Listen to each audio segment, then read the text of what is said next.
Ya, saudara, itu tadi bagaimana atmosfer yang begitu terasa di area luar Sydney Alliance Stadium jelang kick-off babak pertama antara Timnas Australia versus Indonesia. Bagaimana sebetulnya peluang Timnas kita debut Patrick Kluivert di tengah minimnya persiapan laga Timnas Indonesia jelang bertandang ke Australia di sore hari ini. Kick-off kurang dari 2 jam lagi. Kita akan membahasnya, saudara. Di studio Kompas TV saya akan perkenalkan sudah hadir pengamat sepak bola Gita Suwondo. Selamat datang di studio Kompas TV, Bung Gita. Selamat siang, Waim. Selamat siang. Ini di Indonesia, di sana sudah menjelang petang. Maghrib ya. Semangat tadi begitu terasa, sepakat ya Bung Gita. Bagaimana kita merasakan euforia, semangat, gelora yang disuarakan oleh Garuda fans untuk Timnas Indonesia, Bung Gita. Dan kalau kita lihat kan atmosfernya bukan saja di tanah air, tapi bahkan di sana pun walaupun kita hanya mendapatkan 5.000 tiket. Dan itu artinya 35.000 tiket lainnya akan menjadi milik tuan rumah ya. Tapi kalau kita lihat tadi bagaimana euforianya untuk mendukung dan apa yang dikatakan oleh Jay Itzes tadi dalam tayangan bahwa dia tidak merasakan tekanan, dia justru merasakan support yang luar biasa. Bahwa ini kesempatan mereka untuk bisa memberikan yang terbaik. Karena kuncinya memang di pertandingan kali ini ya. Karena apa? Karena jarak poin kita yang berbeda dengan Australia itu. Ini artinya akan tetap Australia yang ada di atas kalau kita hanya bisa menahan imbang mereka. Ini kesempatan bagi kita untuk bisa berbuat sesuatu untuk bisa mencoba mengalahkan mereka di kandang mereka sendiri. Tapi jangan lupakan juga Bung Gita, ini Australia punya misi tersendiri karena dia ada dendam ketika Graham Arnold harus dipecat bulan September pasca lawan Indonesia. Ini akan menarik tentunya. Iya, karena kalau kita bicara, tapi kan kalau kita bicara media Australia sendiri, terlepas Graham Arnold sudah diganti, mereka juga justru tidak terlalu puas dengan apa yang sudah ditampilkan oleh Tony Popovic sejauh ini ya. Memang tidak terkalahkan, 1 kali imbang, 1 kali menang, 3 kali imbang. Menangnya hanya melawan China di kandang sendiri 3-1 setelah ketinggalan terlebih dahulu. Mereka ditahan imbang oleh Arab Saudi, mereka ditahan imbang oleh Bahrain. Tapi mereka satu-satunya keberhasilan mereka yang dianggap berhasil oleh media di sana adalah menahan imbang Jepang. Satu-satunya tim di grup ini yang bisa menahan imbang Jepang sejauh ini. Tapi juga badai cedera yang menimpa mereka, 8 pemain tidak bisa dimainkan. Termasuk ke Twin Tower mereka di lini belakang ya, Alessandro Sirkati dan juga Haris Sutar. Ini 2 pemain yang sangat merepotkan kita. Bukan saja merepotkan daya serang kita pada saat di GBK, tapi juga bagaimana mereka berdua selalu merepotkan Jay Itzes. Ini untuk pertama kali saya melihat bahwa Jay Itzes setelah dinaturalisasi dia bisa kalah duel di udara dengan 2 pemain ini. Bahkan Sirkati melakukan tendangan 1 yang mengarah tiang. Ini yang harus dicegah dan beruntung kita adalah mereka berdua tidak ada. Tapi ada Goodwin sekarang, Goodwin kan masih ada. Ya. Kemudian betul. Jackson Irvin juga masih ada. Ada satu lagi yang tidak ada di sana, Iran Kunda juga tidak main. Ini juga sangat merepotkan kita waktu di GBK. Tapi yang harus diwaspadai adalah justru striker mereka, Kusini Yengi. Itu yang badannya kekar, kemudian dia sudah menciptakan 6 gol sejauh ini di kualifikasi. 2 diantaranya ke gawang Bahrain yang menyelamatkan mereka di November kemarin. Dan kalau melihat keadaannya Yengi ini tidak dibawa ke Jakarta karena pada saat itu dia baru terkena kartu merah pada saat pertandingan pertama melawan Bahrain. Ini yang harus kita waspadai.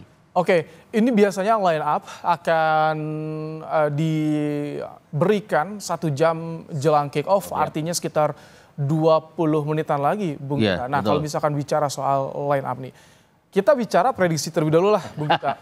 Bagaimana dengan susunan 29 pemain yang dibawa ke sini oleh Kluivert? Hanya 23 yang akan bisa didaftarkan ya. Betul. Dan yang pasti yang tidak bisa didaftarkan hari ini adalah Ragnar Oratmangun dan juga Justin Hubner. Artinya 2 diaspora kita sudah tidak bisa didaftarkan. Ini artinya tinggal tersisa 17. Saya pikir 17 naturalisasi itu akan masuk ke DSP. Ini artinya akan ada 6 pemain dari Liga 1 kita, termasuk Pratama Arhan, homegrown players kita hanya akan ada 6 yang akan ada di DSP kali ini. Dan kalau melihat prediksinya, saya juga berpikir bahwa salah satu dari Hernando Ari atau Nadeo yang akan tidak masuk ke DSP juga. Kemudian dari sisi penyerangan, kita kan sudah ada Ole, kemudian kalau kita bicara udah ada Ramadan Samananta, saya justru mengkhawatirkan bahwa Hoki Caraka yang juga tidak akan masuk ke dalam. Kalau nama Septian Bagaskara itu nama yang paling banyak diperbincangkan setelah Garuda Calling. Itu Septian walaupun baru, tapi saya pikir ada 2 kali pertandingan Dewa United di mana itu disaksikan oleh Kluivert dan asisten-asistennya. Dia sangat menonjol sekali. Menonjolnya itu adalah datang dari bangku cadangan, dia bikin gol. Sampai 2 kali dia bikin gol pada saat Kluivert dan kawan-kawan ada di lapangan. Jadi artinya pemain ini dianggap oleh mereka punya kemampuan untuk jadi subs. Nah makanya saya pasti berpikir bahwa dia akan masuk ke dalam DSP, tidak starting line up tapi DSP. Itu menarik ya kalau misalkan sampai Septian akhirnya mungkin diturunkan, entah itu di babak kedua mungkin. Iya. Ini menjadi penantian, wow. Dia kontribusinya di Liga 1-nya 7 gol.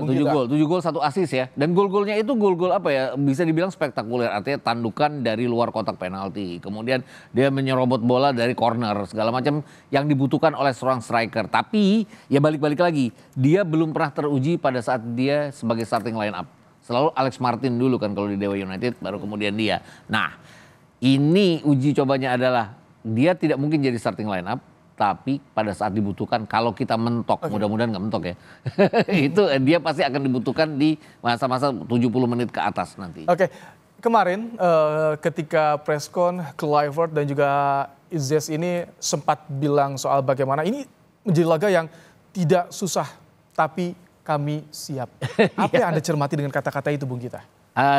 Mungkin dia mengatakan bahwa secara keseluruhan walaupun mereka baru bertemu dalam 2 hari, dalam 2 kali latihan, secara keseluruhan dia menganggap bahwa para pemain ini adalah pemain-pemain yang sudah malang melintang di liganya, di klubnya masing-masing, di liga-liga yang bisa dibilang liga-liga atas. CIZ di Serie A. Kemudian beberapa pemain, ada 4 sampai 5 pemain ya yang ada di Eredivisie juga. Kemudian ada yang di Liga Belgia juga. Kemudian kalau kita bicara Ole Romeni dan Marcelino ada di Oxford. Walaupun Oxfordnya lebih banyak akademi kalau kita bicara Marcelino. Jadi saya pikir kesiapannya adalah dia merasa bahwa tim ini siap.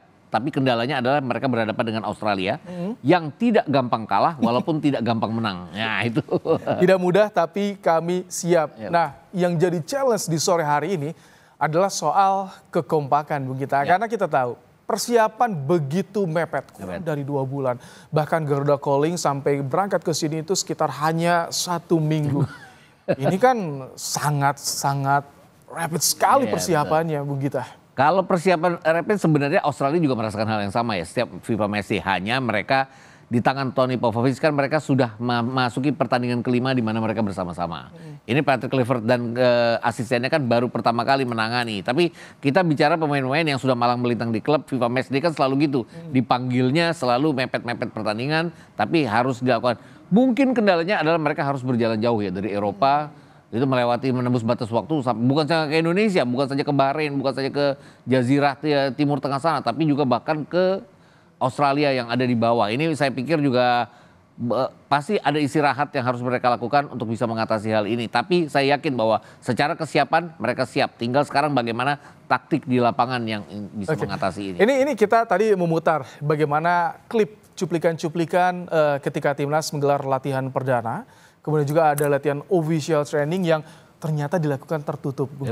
Ini begitu dirahasiakan, begitu persiapan matang nampaknya sudah dipersiapkan tim kepelatihan. Bagaimana Anda melihat soal ini? Ya, kalau kita bicara official training itu kan selalu 15 menit awal itu miliknya wartawan. Mereka bisa mengambil gambar untuk kebutuhan berita mereka, apa yang bisa mereka cari. Tapi setelah itu tactical itu yang harus dilakukan.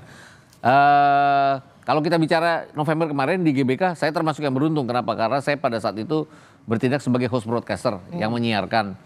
Dan kita lagi set up kamera-kamera kita di ruang control room kita. Jadi pada saat mereka taktikal itu kita bisa melihat. Karena mereka melihat bahwa kalau host broadcaster itu tidak seperti wartawan, tidak akan menyebarkan beritanya kemana-mana. Dan itu jelas sekali bahwa gol keduanya Marcelino itu datang dari latihan yang berkali-kali yang dilakukan oleh pelatih kita yang terdahulu Sintayong. Artinya gol itu di mana Calvin Verdong menyusur sayap kanan kemudian memberikan umpan pada Marcelino itu dilakukan dalam latihan. Jadi saya pikir yang hal-hal ini yang dilakukan dan mereka tidak ingin terpantau oleh media. Ini bayangannya nih Bung Gita, game plan seperti apa nanti yang disiapkan oleh Kluivert, Pastor dan juga Lansat untuk pertandingan sore hari ini. Tapi nanti kita akan bahas usai jeda. Masih bersama kami saudara di Breaking News Kompas TV.